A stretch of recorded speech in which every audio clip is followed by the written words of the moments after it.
Hello everyone. Today's topic is how to get a government job. Today I'm going to discuss a few points with you all to make your journey easier, to make you a government servant as soon as possible. Number one point, if you're preparing for a government job, definitely you need to ask yourself that why you want that job. Why you want to crack that exam. आप वो exam क्यों crack करना चाहते हैं आपको पता होना चाहिए, क्योंकि जितना जल्दी वो आपका वाई क्लियर होगा उतना ज़्यादा आपको मोटिवेशन मिलेगा एवरी डे मेहनत करने का. और आप वो पॉइंट्स लिखिए एक पेपर पे कि क्या ऐसी चीज़ें हैं जो ये जॉब मिलेगी तो मैं अचीव कर पाऊँगा, या क्या ऐसी प्रॉब्लम्स हैं जो इस जॉब मिलने के बाद ये मेरी सॉल्व हो जाएंगी. ये सारी चीज़ें आप एक पेपर पे लिखिए और अपने स्टडी टेबल पे सामने उसको चिपका दीजिए, क्योंकि यही वो एक ऐसी चीज़ होगी जो आपको मोटिवेशन देगी एवरी डे. क्योंकि ये जो गवर्नमेंट जॉब का जो साइकिल है ना, किसी एग्ज़ाम में प्री मेंस तक है, किसी एग्ज़ाम में सिर्फ प्री है, किसी में प्री मेंस इंटरव्यू है. ये जो साइकिल है ये इतना लंबा है कि आप कहाँ तक मोटिवेशनल वीडियोस देखेंगे और मोटिवेशनल स्टोरीज़ पढ़ेंगे. जितना ज़्यादा आपको इनर मोटिवेशन आएगा उतना ज़्यादा ईजी हो जाएगा ये सफ़र आपके लिए. तो सबसे पहले आप एक वाई ढूंढिए और उसको अपने स्टडी टेबल के सामने दीवार पे लगा दीजिए. उसमें सारे पॉइंट्स होने चाहिए जो आपको रेगुलर मोटिवेट करेंगे. क्या प्रॉब्लम्स आपकी सॉल्व होंगी ये जॉब आपको मिल जाएगी तो, क्या क्या चीज़ें आप अचीव करेंगे, क्या क्या सपने पूरे करेंगे आप जब ये जॉब आपको मिल जाएगी, तो वो रेगुलर मोटिवेशन का काम करेगा. Point number 2, embrace your struggle. Point number 2, acknowledge your struggle. Now acknowledge your struggle का मतलब है कि अपने फेलियर को एक्सेप्ट करना आप सीखिए, स्ट्रगल को एंजॉय करिए. स्ट्रगल को एंजॉय करने से मतलब है कि देखो दो तरह के लोग होते हैं. एक तो वो जो अपने फेलियर को अपने रेगुलर प्रॉब्लम्स का, अपने स्ट्रगल्स का जो जिम्मेदारी होती है वो अपने फेलियर को दे देते हैं. मतलब वो ये कह देते हैं कि देखो मैं इसलिए ये चीज़ अचीव नहीं कर पाया क्योंकि मुझे ये प्रॉब्लम थी, मेरे साथ ये प्रॉब्लम थी, मेरे पास मनी नहीं था, मेरे पास बुक्स नहीं थी एंड ऑल दैट, जो भी प्रॉब्लम्स है. एक वो होते हैं जो अपनी स्ट्रगल्स को अपने सक्सेस के लिए ट्रिगर मानते हैं, उसको एक पुश मानते हैं और मेहनत को डबल कर देते हैं. वो ये सोचते हैं कि जितनी जल्दी मैं ये टारगेट अचीव करूँगा, जितनी जल्दी मैं ये जॉब मुझे मिल जाएगी, उतनी जल्दी मेरी ये सारी प्रॉब्लम सॉल्व हो जाएंगी. समझ रहे हैं? तो इस तरह के लोग जो होते हैं उन्हें जल्दी सक्सेस मिलती है. अगर मेरे पर्सनल एक्सपीरियंस से हम बताएं कि दो लोग हैं जिनका वाई जो है वो उतना ही स्ट्रांग है, जॉब में लेने का जो रीज़न है वो उतना ही स्ट्रांग है, लेकिन जो एक इंसान है जो बहुत कोजी एटमॉस्फेयर में बैठ करके प्रिपरेशन कर रहा है, और जो सेकंड पर्सन है वो बहुत अभावों में तैयारी कर रहा है, तो ज़्यादा चांसेस हैं कि जो सेकंड वाला पर्सन है जो अभावों में तैयारी कर रहा है उसके ज़्यादा चांसेस हैं कि वो जल्दी सक्सेसफुल हो जाएगा. मेरा ये मतलब नहीं है कि पहले वाला नहीं होगा, पहले वाला भी होगा, लेकिन जो सेकंड वाला है उसके पास मोटिवेशन की जो लेयर्स हैं वो ज़्यादा होंगी, क्योंकि उसको ये पता है कि मेरे पास ये प्रॉब्लम्स हैं जिनसे मैं और मेरी फैमिली इससे जूझ रहे हैं, और जितनी जल्दी मुझे ये जॉब मिली तो ये सारी चीज़ें सॉल्व हो जाएंगी.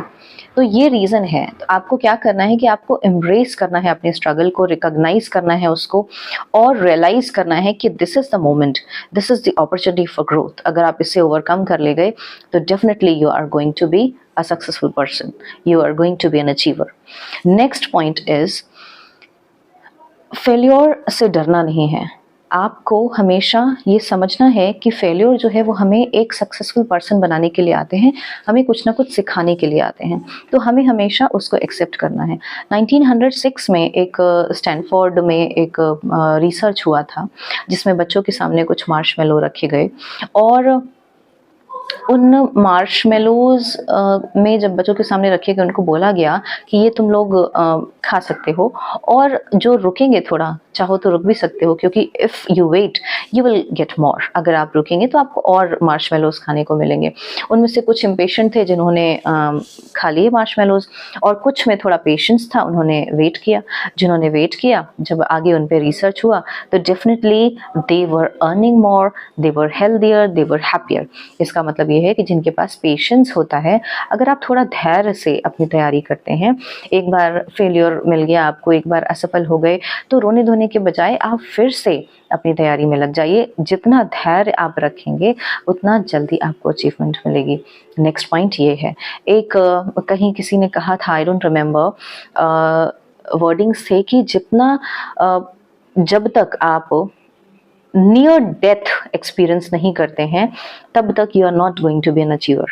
तो नियर डेथ एक्सपीरियंस अगर आप कर रहे हैं, अगर आपको लग रहा है कि ये सबसे बुरा पीरियड है, ये सबसे ज़्यादा स्ट्रगलफुल पीरियड है, इससे ज़्यादा बुरा मेरे साथ कुछ नहीं हो सकता, तो बस समझ जाइए आप कि इसके बाद आपकी लीडरशिप जो अपॉर्चुनिटी है वो आने वाली है, आप एक लीडर बनने वाले हैं, आप एक अचीवर बनने वाले हैं, right. Next point is be consistent and persistent. लगातार आप देखिए, अगर आपको लगता है कि आप एक एवरेज पर्सन हैं, आप नहीं इस रेस में क्वालिफाई होने के लायक हैं, बहुत सारे लोग हैं जो बहुत एक्सीलेंट हैं, बहुत अच्छे पीपल हैं जो ये तैयारी कर रहे हैं, तो देखो कंसिस्टेंसी जो है वही आपको एक्सीलेंसी दिला सकती है। निरंतरता, जिसमें निरंतरता है वही सफलता के करीब है। एक दोहा सुना होगा कि करत करत अभ्यास ते जड़मते हो तो सुजान, रस रियावत जाते सिल पर परत निशान। तो कंसिस्टेंसी जो है वो किसी को भी अचीवर बना सकती है, किसी को भी एक्सीलेंस दिला सकती है, ये आपको समझना चाहिए। तो एक तो आपने समझ लिया कि मुझे डिसिप्लिन में रहना है, मुझे कंसिस्टेंसी चाहिए, मुझे परसिस्टेंट रहना है। सबसे पहले आप अपनी जॉब आपको क्यों चाहिए उसका रीज़न आपने एक अपनी दीवार पे सामने लगा लिया। दूसरा, फेलियर से आप डरेंगे नहीं। तीसरा, आप कंसिस्टेंट, परसिस्टेंट और डिसिप्लिन में रहेंगे, परसिवरेंस को फॉलो करेंगे, ठीक है। नेक्स्ट, अपनी स्ट्रगल्स को अपनी ताकत बना लेंगे। आपको पता होगा कि अगर आज मुझे ये प्रॉब्लम है और ये जॉब मुझे जिस दिन मिल गई तो सारी प्रॉब्लम्स खत्म हो जाएंगी, ठीक है। लेकिन देखो, मेहनत करने से सफलता मिलती है, ये तो सबने सुना है, सबने पढ़ा है, लेकिन मेहनत अगर सही समय पे की जाए तो ही सफलता मिलती है, इसको भी समझना चाहिए। एक बहुत मेहनती किसान हो और वो गलत समय पे बीज बोए और खाद पानी करे तो क्या फसल मिलेगी? नहीं मिलेगी।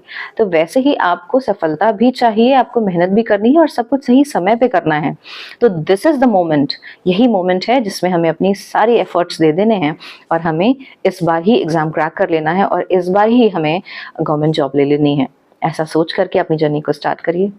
All the best.